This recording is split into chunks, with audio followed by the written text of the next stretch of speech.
Love. Dear Love.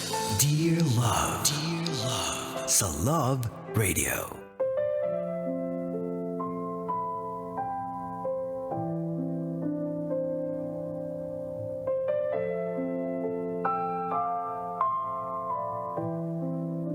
Kabisyo, panibagong araw, panibagong drama na naman ang ating mapapakinggan.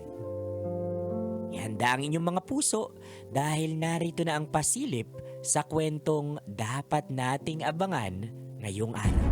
Kung yan ang ikinagagalit mo, oo, tiningnan ko ang phone mo. Kasi wala na akong maramdamang pagmamahal galing sa'yo. Araw-araw, pakiramdam ko, ako na lang ang nandito. Hindi ako makapaniwala na ginawa mo yun. Lagi mo na lang akong sinisigawan. Lagi mo na lang akong hinahanapan ng mali. Kahit ako na ang sumasalo ng lahat.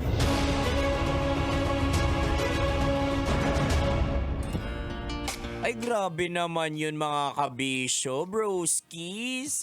Sorry na kasi Lunes na Lunes mukhang paiiyakin na naman kayo at iinisin na naman kayo ng Dear Love natin ngayong araw like super legit and all.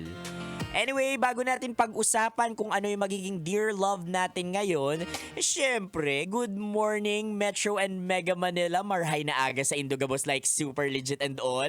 Kapiling kakwentuhan, kadramahan nyo na po your uragong broski like super legit and all, Konyo Bicolano, para sa paborito ninyong dramahan mula Lunes hanggang Biyernes. Kabisyo, ito po ang Dear Love. You heard it right mga kabisyo, panibagong araw, panibagong drama na naman ang ating mapapakinggan dito sa Dear Love.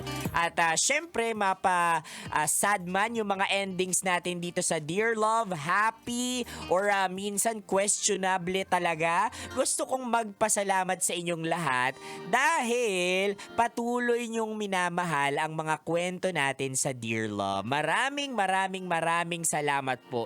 Dito man yan sa radyo, online at lalong-lalo na rin of course sa aming Spotify. You heard it right. Oo, uploaded din po kasi itong mga drama natin sa Spotify natin.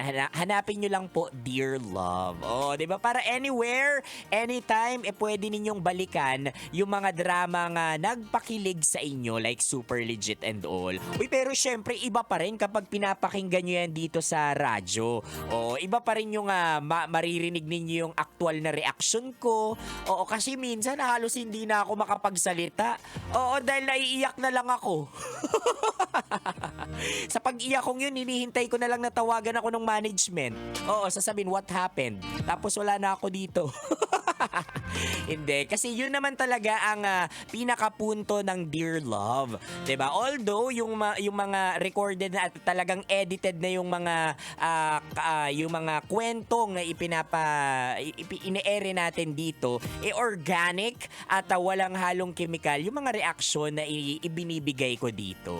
Like super legit and all. Oh, 'di ba? Katulad ng Dear Love natin maya-maya na si sentro sa isang relasyon na inahas. Inahas hindi ng kung sino o ahas sa gubat.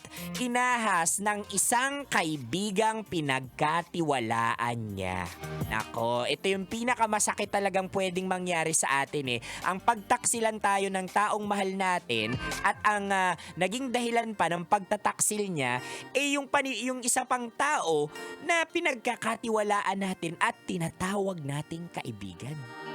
Kaya nga minsan ang mga ahas talaga wala po yan sa zoo, wala yan sa gubat.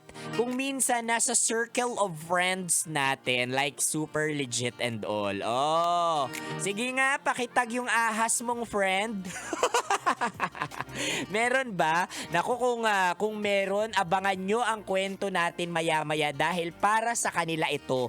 Para sa mga ahas. Oo, hindi sa zoo, hindi sa gubat, kundi para sa mga ahas sa buhay natin na mahilig manglingkis ng mga jowa ng may jowa na. Nako! Daming ganyan. Kaya naman mga kabisyo, samahan nyo po akong buuhin ang Dear Love na yan maya-maya. Agad-agad yan sa aking pagbabalik. For now mga kabisyo, kasama nyo pa rin po ako, your uragong broski like super legit and all, Konyo Bicolano, para sa paborito ninyong dramahan mula Lunes hanggang Biyernes. Mga kabisyo, abangan ang kabuuan ng Dear Love na yan sa aking pagbabalik. Kailangan pa bang i-memorize yan? Basic? Metro's #1 Love Radio. Basic!